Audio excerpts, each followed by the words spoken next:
Bienvenue à tous dans ce nouveau débrief sur Médian TV Afrique. Aujourd'hui, nous allons parler de la Guinée-Bissau et de la Guinée-Conakry. Vous le savez, ces deux pays d'Afrique de l'Ouest traversent chacun des crises politiques. La Guinée-Bissau a actuellement deux premiers ministres et deux gouvernements, alors que la campagne pour la présidentielle du 24 novembre a débuté. La CEDEAO a convoqué à cet effet un sommet extraordinaire sur la situation politique du pays le 8 novembre à Niamey, au Niger, avec les différents protagonistes. Et en Guinée-Conakry, la situation politique se dégrade de jour en jour, avec les manifestations qui se poursuivent contre un éventuel troisième mandat du président Alpha Condé. Et pour en parler aujourd'hui, nous sommes avec Abdoulaye Cissé, journaliste de la RFM. C'est un plaisir de vous recevoir. C'est un plaisir d'être là, Aminata.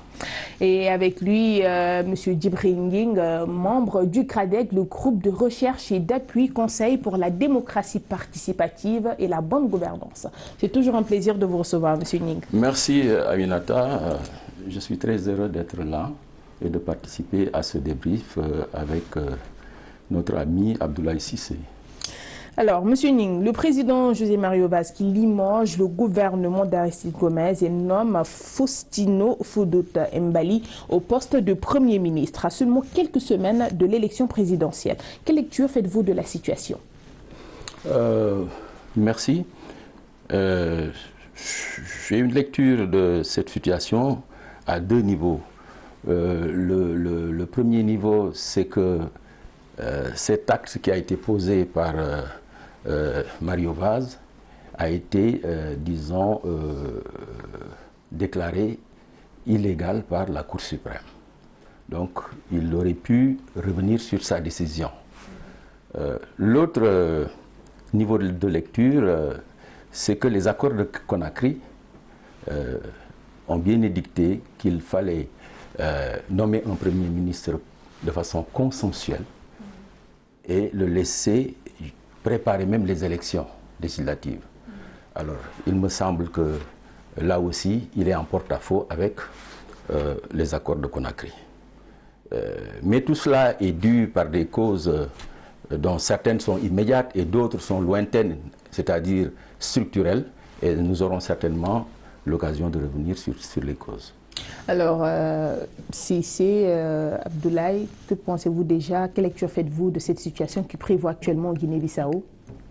Je pense que la difficulté, c'est d'abord de pouvoir poser la place des différentes institutions dans ce pays. Il faut quand même rappeler que la légalité constitutionnelle appartient au président de la République. Maintenant, la Guinée-Bissau est passée par différentes péripéties qui font que on est arrivé à un accord de partage du pouvoir, sous l'égide, bien sûr, de la CEDEAO.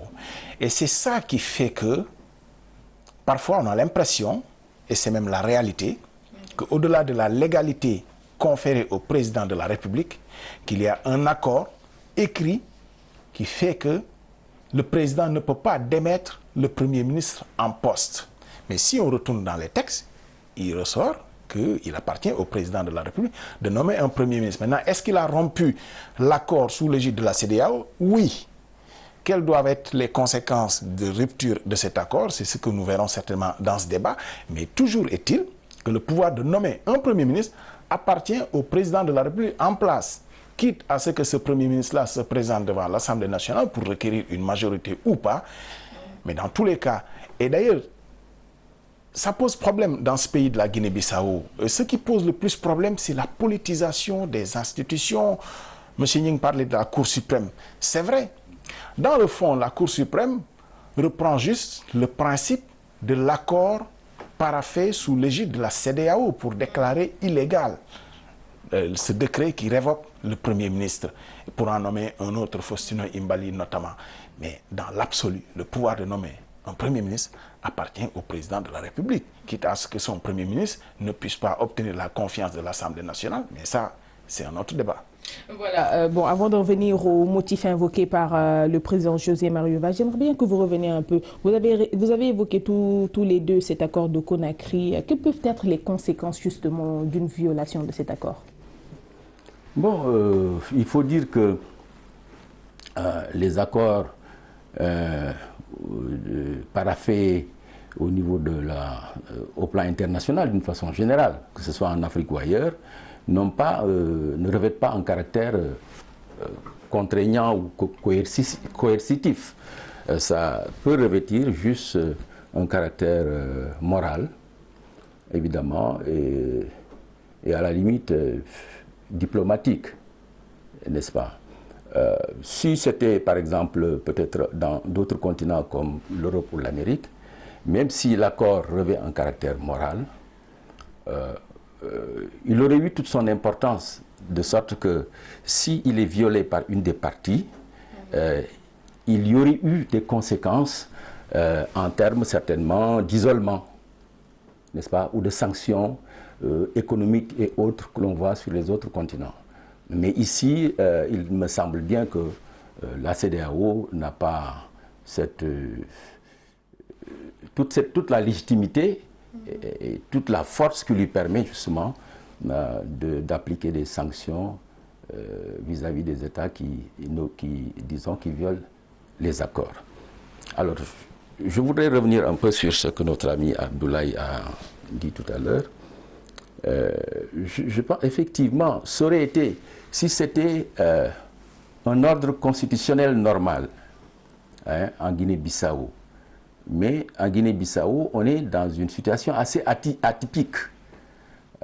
Je disais tantôt que la Guinée-Bissau est quelque part victime de son histoire. Elle a traversé une quarantaine d'années d'instabilité, 13 ans de guerre de libération et en 1998, 9 mois de guerre civile. Cela ne peut pas ne pas avoir des conséquences sur les institutions et sur la vie politique nationale. Alors, Abdoulaye Cissé, le président José Mario Vaz qui évoque une grave crise politique qui empêche le fonctionnement normal des institutions de la République après des mois de confrontation entre présidence et gouvernement. C'est le motif justement qu'il évoque. Est-ce justifié? Je pense que la crise, c'est plutôt le constat de désaccords profonds. Vous avez un pays où les différentes institutions, le président, le premier ministre, l'ancien président, sont tous en compétition pour une élection qui arrive très bientôt et pour lequel vous avez des acteurs qui sont dans des institutions majeures et qui sont tous en compétition pour cette élection. Au point qu'il y a presque eu une rupture d'égalité quand la CEDEAO, qui est garante de cet accord, décide de confier quand même l'organisation de l'élection, pas au gouvernement, mais au Premier ministre en place. Vous voyez, et qui est en course aussi pour la compétition.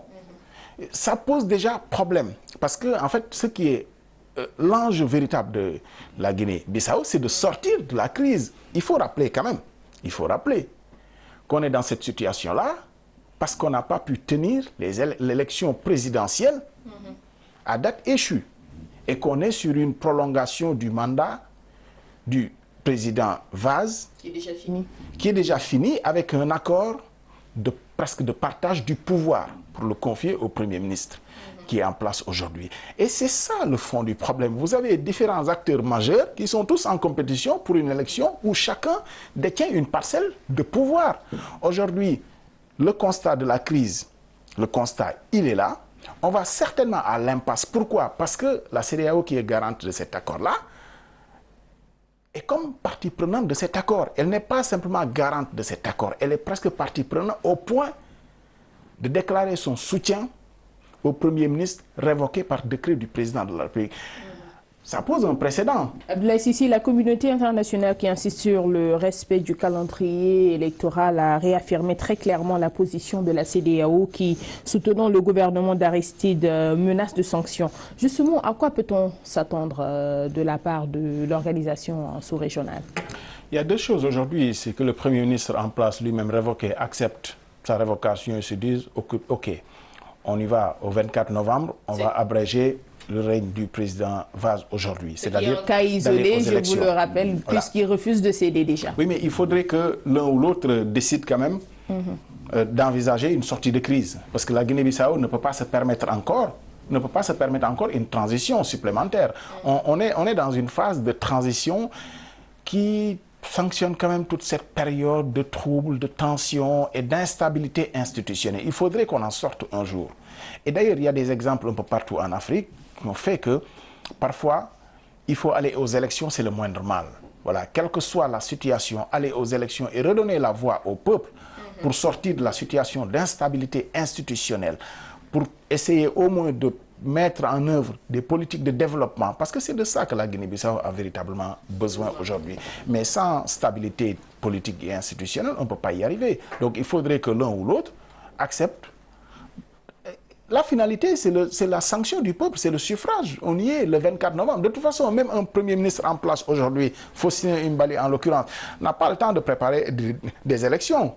Tout comme le gouvernement en place aujourd'hui, si c'est ce gouvernement-là qui continue aujourd'hui aussi de diriger le régime en place et d'organiser les élections, je pense que ce qui devait être fait pour l'organisation du scrutin au 24 novembre est déjà fait.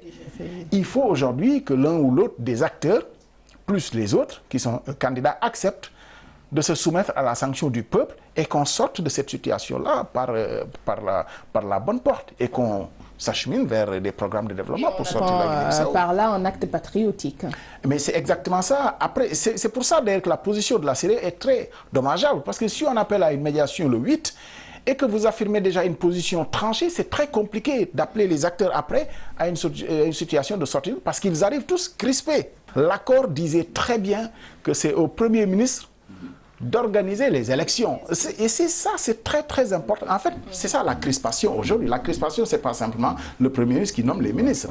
L'accord stipulait très bien que c'est à lui d'organiser les élections. C'est-à-dire qu'on a enlevé la main du président dans l'organisation du scrutin.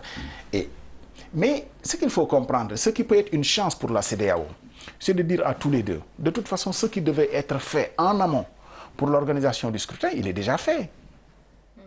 À ce jour, on attend juste, on est à l'ouverture de la campagne, parce qu'il faut bien y aller. Tout ce qui devait être fait en amont a été fait, avec le soutien d'ailleurs des partenaires, notamment de la CEDEAO et de l'Union européenne, qui ont soutenu le processus électoral. Tout ce qui devait être fait a été fait sur le processus électoral. Maintenant, qu'on conteste le jour du scrutin, qu'il y ait bourrage d'une, ça, c'est le jour du scrutin qu'on va le savoir.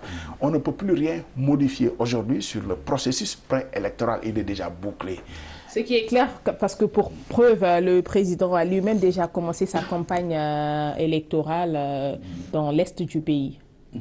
Alors, sur la CEDEAO, je pense qu'effectivement, il va être difficile que la CEDEAO fasse marche arrière avec cet accord, à moins que toutes les parties se réunissent et disqualifient l'accord. Mais tant que l'accord est là, qui a été conclu sous l'égide de la CEDEAO, il va être difficile d'accepter la situation actuelle. En principe, en République, ça devait être ça, que le président garde ses prérogatives régaliennes de nommer ou de démettre le Premier ministre. Mais une fois que, en plus de cela, un accord a été mis en place, qui dit que le Premier ministre devait aller jusqu'à organiser, et qu'il l'enlève entre-temps, la CEDEAO, si la CEDEAO continue dans sa logique, c'est qu'effectivement, la CEDEAO va s'opposer un peu au président de la République en place, contre évidemment toutes les normes qu'il y a. Alors, mais je voulais là soulever la question des résultats des élections, dernières élections législatives, qui donnent 47% au PAIGC, donc qui sort vainqueur de ces élections sans avoir la majorité. C'est une autre source d'instabilité. Donc le PAIGC va être obligé de s'entendre avec l'API. Il paraît qu'il y a des discussions, n'est-ce pas, pour avoir la majorité et pour pouvoir gouverner. Mais les deux autres qui viennent, le mouvement pour l'alternance et le PRS de Kumbayala, ont à 48%. Donc ça va être une majorité assez forte, justement, face, n'est-ce pas, au président de la République. Alors, M. Ning, si on en revient un peu à cette réunion qui aura lieu à Niamey, il faudrait déjà, M. Cissé l'a dit, on va plus miser apparemment sur la morale, c'est la seule issue plausible. Et là, José Mario Vaz a qualifié ces récents décrets plutôt d'irréversibles et a mis en avant son titre de chef suprême des armées. Et cette situation ne risque-t-elle pas de replonger le pays dans une situation chaotique?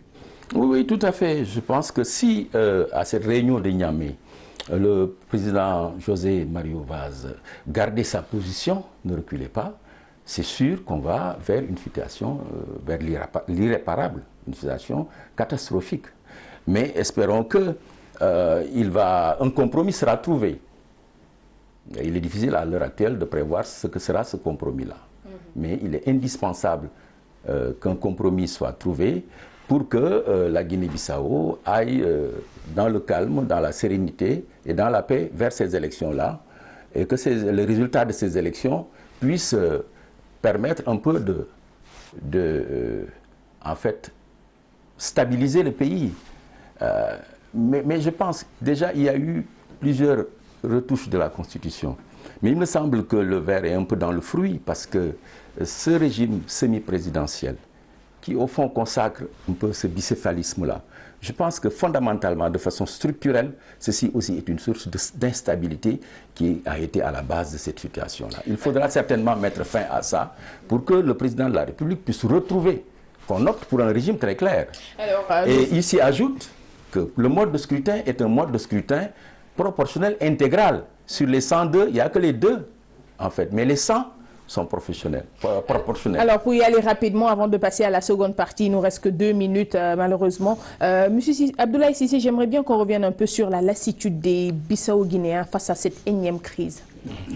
Lassitude, vous savez, c'est presque cynique de le dire ainsi, mais c'est l'habitude dans ce pays. Et je ne vois pas les Bissau-Guinéens dire on en a marre maintenant. Chacun est engagé en fait dans ce qu'il défend. Vous ne trouvez pas des Bissau-Guinéens qui vont vous dire on en a marre de toute cette classe politique. Non. Vous trouvez des Bissau-Guinéens dont chacun est engagé dans la cause qu'il défend derrière son leader. C'est-à-dire que le pays est comme ça depuis plus de 40 ans. Heureusement d'ailleurs que pour l'instant on ne règle pas les choses à la calache, parce que c'est de la sorte que les choses se sont toujours réglées. Heureusement que cette fois-ci, on s'achemine. En tout cas, on semble privilégier la voie de la diplomatie. C'est heureux.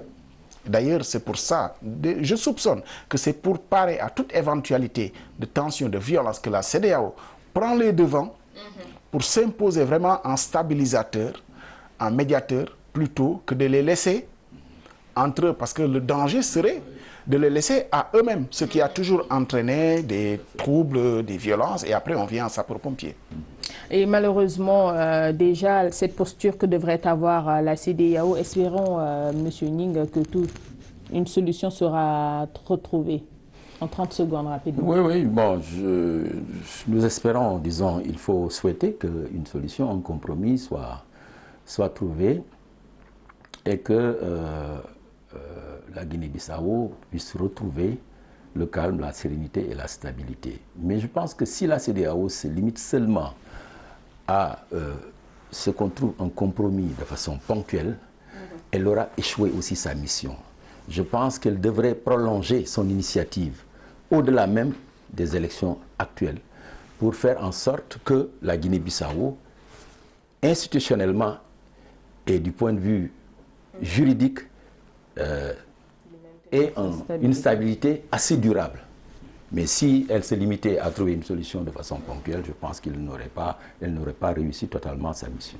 Alors, comme je vous le disais à l'entame de mes propos, il y a un autre pays encore dont la crise politique semble loin d'être résolue. Il s'agit de la Guinée-Conakry, mais ça, nous allons en parler dans la seconde partie.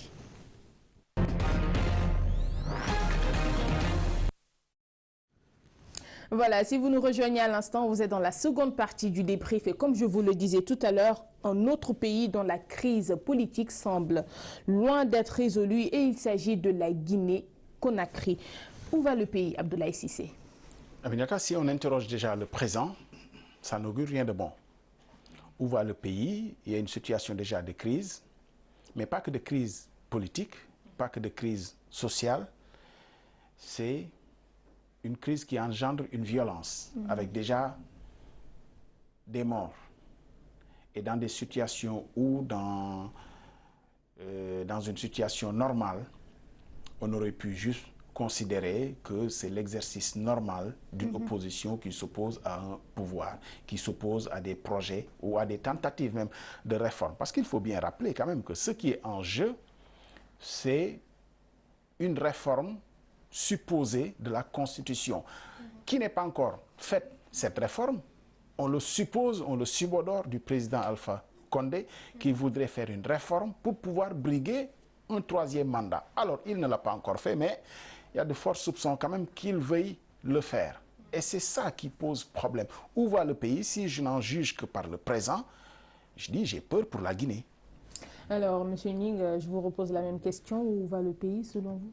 Oui, il est difficile de prévoir exactement où va le pays, mais lorsqu'on part des prémices, ces prémices-là, on constate que ces prémices n'annoncent rien de bon pour la Guinée. En soi, une révision de la Constitution, ce n'est pas mauvais, ce n'est pas une mauvaise chose. Mais ce qu'il y a, c'est que, comme je le disais tantôt, nos pays, pour la plupart d'entre eux, traversent une transition politique. Entre ce cycle de la lutte pour l'indépendance et le cycle pour recouvrer la souveraineté pleine et entière. Alors, nos pays traversent souvent cette transition politique qui exige que l'on parte de l'État-nation, n'est-ce pas, vers l'État de droit. Alors, dans cette transition, il est extrêmement important que des réformes aussi organiques, aussi profondes que celles de la Constitution, revêtent un caractère consensuel.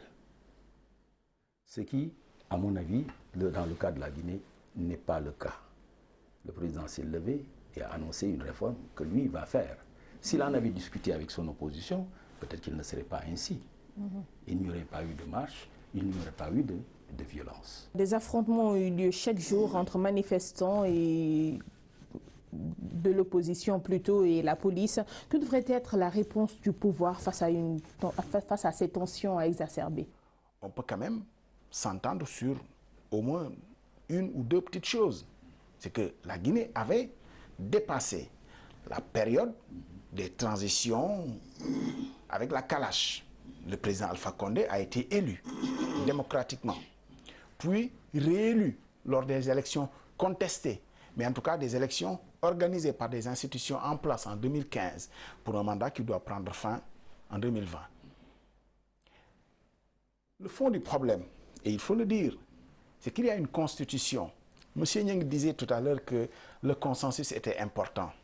Mais rappelez-vous quand même que cette constitution de 2010, qui est aujourd'hui en cause ou en question, qui est soumise à question, cette constitution était le fruit d'un consensus pas populaire, qui n'était pas voté par un référendum, qui était issu d'un consensus autour de la classe politique pour une sortie de crise. Et cette constitution comporte une disposition d'intangibilité du nombre de mandats.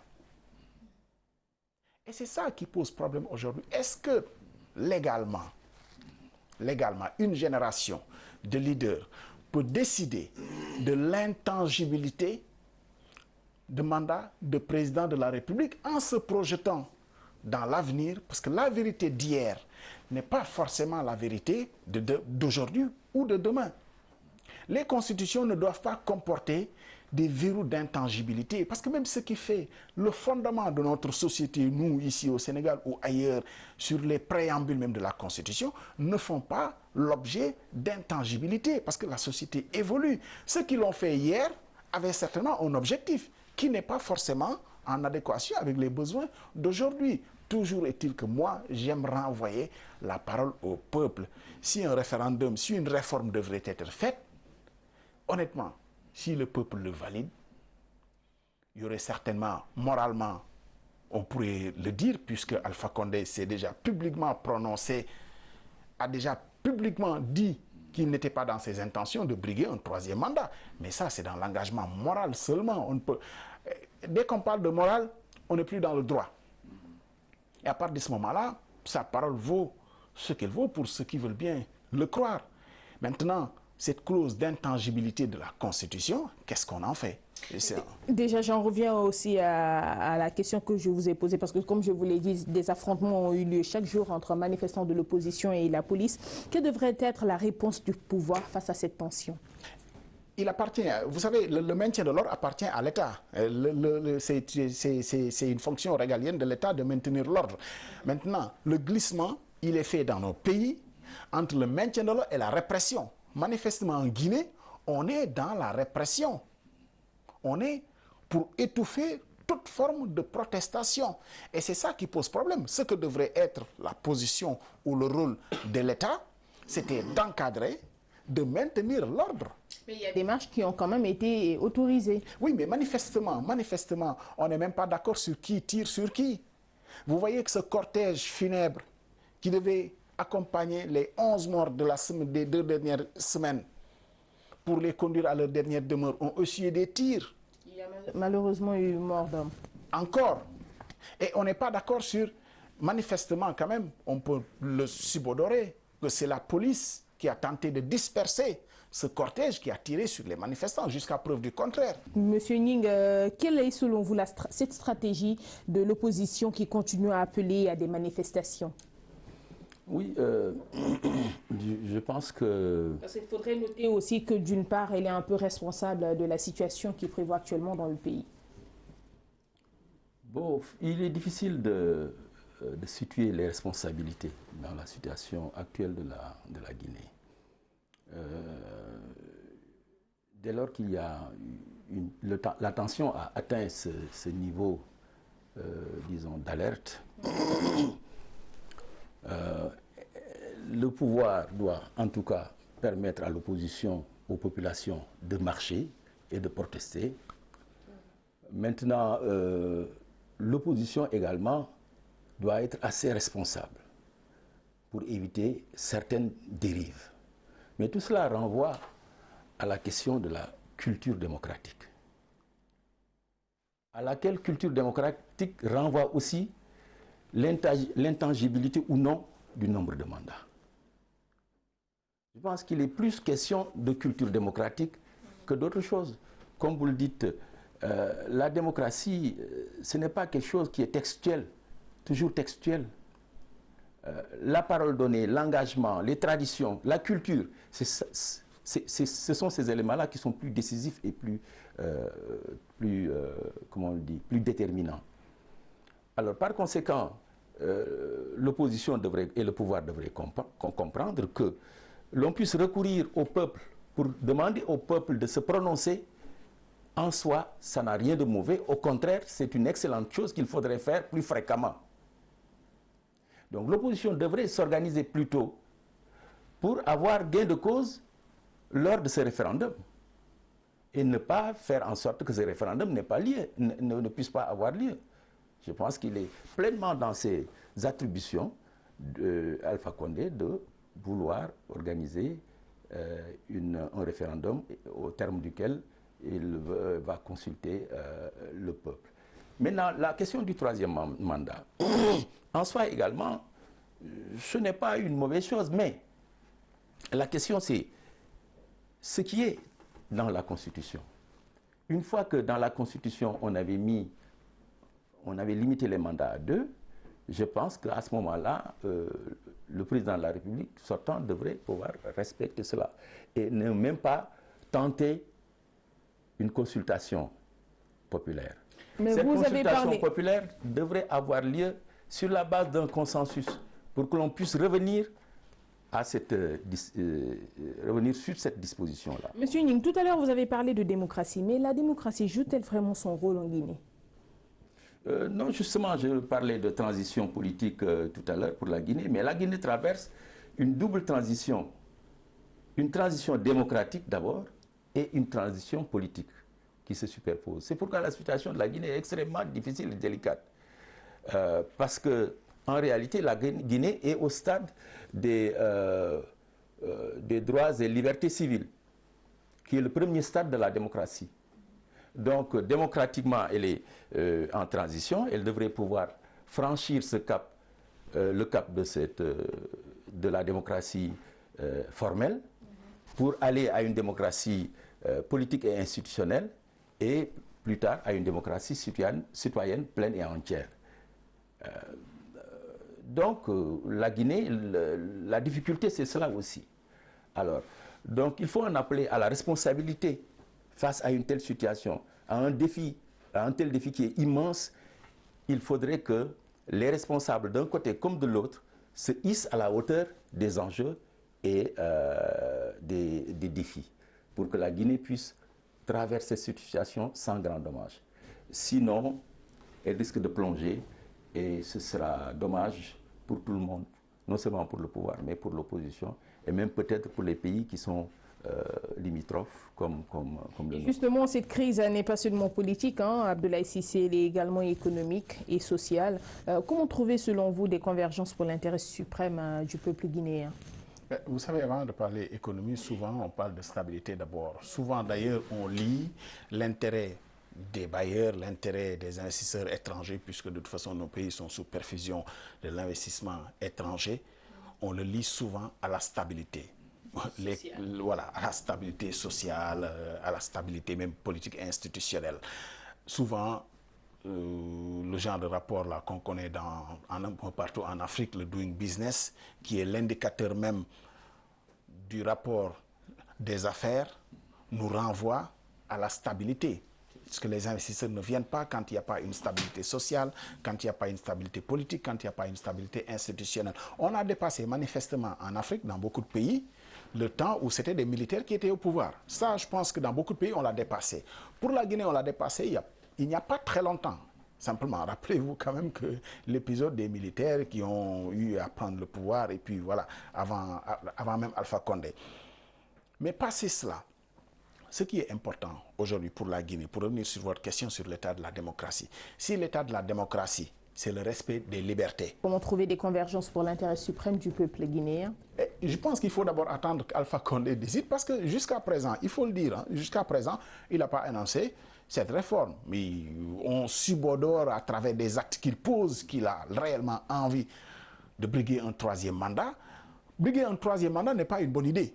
Voilà, ni politiquement, ni juridiquement, par quelque bord que vous le prenez, ce n'est pas une bonne idée pour Alpha Condé. Je pense que la stabilité dépendra de cette élection présidentielle en 2020 à laquelle la Guinée va devoir aller, manifestement sans Alpha Condé, puisqu'il faut bien se rendre compte que c'est encore très compliqué aujourd'hui. Maintenant, quitte à revenir plus tard, mais Alpha Condé a déjà 81 ans, je précise quand même, 81 ans.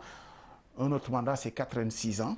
On lui souhaite d'avoir longue vie, mais quand même, on commence à être vraiment au-delà de ce qui est la retraite dans les fonctions civiles. Donc, vous voyez, ça, c'est difficile. Mais c'est la première condition, vraiment, pour apaiser la tension en Guinée. Ne pas aller à cette tentative de briguer ce troisième mandat. Autrement, on ne voit pas l'issue, puisque, bien entendu, l'opposition va s'organiser comme elle peut, et ça ne présage de rien de bon. Mais on espère que la sagesse va prévaloir et que, attention, Alpha Condé a été au nombre des artisans de la paix dans beaucoup d'autres pays de la CEDEAO. Et c'est ça qui est très contradictoire. Alpha Condé a été celui qui a tiré la Gambie de la difficulté quand même, on le rappelle. Alpha Condé a été au nombre des médiateurs dans beaucoup d'autres pays, le Niger. Alpha Condé aujourd'hui regarde ses pairs avec qui il a parcouru l'Afrique. Ses pairs avec qui il a parcouru l'Afrique, notamment le président du Nigeria, le président du Niger actuel, qui tiennent un mini-sommet pour une conférence contre les troisièmes mandats. Comment Alpha Condé doit se sentir? C'est avec ces mêmes chefs d'État que Alpha Condé a fait le tour de l'Afrique pour prêcher la bonne parole, pour prêcher la paix. Aujourd'hui, quand 2, 3 de ces chefs d'État-là se réunissent pour mettre en place un collège d'anciens chefs d'État ou de chefs d'État en place pour dire que, écoutez, dans nos pays, ce qui pose problème, c'est cette tentative de troisième mandat. Vous voyez, il n'a pas été de cette conférence-là. On ne le voit pas aussi s'associer à cette initiative-là des chefs d'État du Niger, du Nigeria et d'autres. Et ça, je pense qu'il devra l'avoir en coin de la tête. Manifestement, il n'a pas encore trouvé les clés pour se tirer d'affaire. Mais ce troisième mandat n'est pas du tout une bonne idée. Et ce n'est qu'une supposition. Oui, on attend encore que lui-même le dise. Voilà. Mais honnêtement, les actes qu'il pose, tout laisse croire qu'Alpha Condé veut ce mandat, bien entendu. Et vous, M. Ning, qu'en pensez-vous? Il faut, je pense que, effectivement, appeler à l'esprit de dépassement et de responsabilité des acteurs politiques en Guinée. Je pense que la Guinée, la société guinéenne est une société très en retard.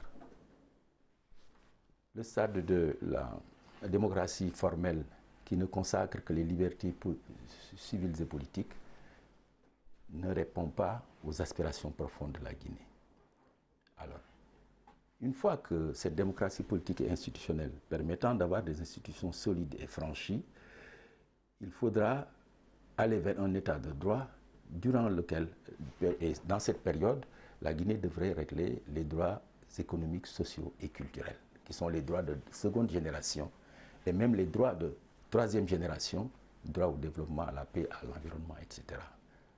Alors, si la Guinée continue à être confinée à ce stade de démocratie formelle, où ne sont consacrés que les droits civils et politiques, ça va être extrêmement dommage pour le peuple guinéen. Et pour Alpha lui-même, en raison de tout ce qu'il représente, toutes les luttes qu'il a eu à mener depuis la FEANF et qu'il continue de mener jusqu'à présent et qui lui ont valu beaucoup de difficultés dans sa vie. Je pense qu'il devrait comprendre cela. Au nom des intérêts supérieurs de la Guinée, il devrait pouvoir soit obtenir un consensus pour la consultation du peuple, pour revenir sur ceci ou sur cela, soit faire ses deux mandats et partir simplement. Et sortir par la grande porte. Par la grande porte. Et nous allons peut-être terminer avec cette question. Quelle devrait être la posture des organisations régionales pour sortir le pays de l'impasse politique, justement? Oui, les organisations sous-régionales, notamment la CEDEAO, devraient s'y mettre et parler à Alpha, parler à l'opposition également, pour que, justement, les gens reviennent à de meilleurs sentiments. Que les gens ne se braquent pas parce que simplement il y a une consultation populaire que Alpha veut faire, mais que Alpha lui-même n'est pas un agenda caché pour donner à l'opposition un coup fourré au dernier moment en faisant une consultation sur le troisième mandat. Je pense que ces questions-là, les organisations sous-régionales devraient approcher les acteurs et au premier chef Alpha pour discuter avec lui, pour savoir quel est le contenu de cette consultation qu'il veut faire. Et que si il révélait à cette organisation, la CEDEAO j'imagine, qu'il veut briguer un troisième mandat, que les gens lui indiquent la voie à suivre pour cela. Et sinon, qu'il parte. Et non seulement la CEDEAO, mais également l'Union africaine. Abdoulaye Cissé, peut-être nous allons terminer avec vous. Quelle devrait être, selon vous, la posture des organisations sous-régionales et notamment l'Union africaine pour sortir le pays de l'impasse politique dans laquelle il se trouve? Alors, il ne faut pas perdre de vue qu'il y a un poids lourd quand même dans l'organisation de la CEDEAO sous-régionale, qui est le Nigeria, dont les leaders, Buhari, Obasanjo, sont résolument engagés dans ce collectif des chefs d'État contre le troisième mandat. Donc la position du Nigeria est très intéressante. Elle est intéressante à double titre d'ailleurs. Que le président Buhari a été au nombre des alliés très proches d'Alpha Condé pour faire le tour de l'Afrique dans toutes les zones de tension. Ellen Johnson Sirleaf, dont on se rappelle qu'elle a été dans l'avion avec le président du Nigeria, avec Alpha Condé, presque pour exfiltrer un chef d'État que j'ai nommé tout à l'heure, notamment Yahya Jammeh de la Gambie. Ils ont été très au fait de cette situation de tension. Donc la position du Nigeria en tant que poids lourd de l'organisation sous-régionale est très intéressante. Et le Nigeria, on ne voit pas le Nigeria s'engager dans une voie de soutien à Alpha Condé dans sa tentative de briguer un troisième mandat. À partir de ce moment, vous pouvez être sûr que le Nigeria va influencer certainement la position de la CEDEAO. Maintenant, ce qui est déjà vous un savez, signal. Mais on a ouvert l'ère avec le Togo des constitutions claires, nette et précise. Je rappelle quand même, ce n'est pas l'objet de notre discussion, mais c'est très important de citer cet exemple-là. Vous voyez, une constitution qui est soumise à référendum où au moins les choses sont très claires. Le président, il dit 2 mandats non renouvelables. Le mandat en cours que j'ai actuellement n'en fait pas partie. Au moins les choses sont claires. Ça me rappelle un autre pays que M. Ning connaît certainement bien. Nous sommes arrivés au terme de l'émission. Allez-y. Je disais juste que cette façon de faire, elle est très intéressante et très importante de clarifier les choses parce que tout ce qui se pose à nos pays, c'est un problème d'interprétation des constitutions. Ce qui est très clair, le problème d'interprétation des constitutions, c'est le problème majeur de la majorité même, je peux dire, des pays africains. Et comme je vous l'ai dit tout à l'heure, aujourd'hui, nous avons parlé de la Guinée-Bissau et de la Guinée-Conakry, ces 2 pays de l'Afrique de l'Ouest qui font face à des crises politiques. Et nous recevons comme invité M. Djibril Ning, membre du CRADEC. En tout cas, c'est toujours un plaisir de vous recevoir sur Médian TV Afrique. Et Abdoulaye Cissé, journaliste à la RFM, la radio Futur Média. Merci. En tout cas, ce fut un plaisir de vous avoir reçu. C'est la fin de ce débrief. Un grand merci aussi à la partie rédactionnelle et technique. Rendez-vous pour un autre débrief toujours sur Médian TV Afrique.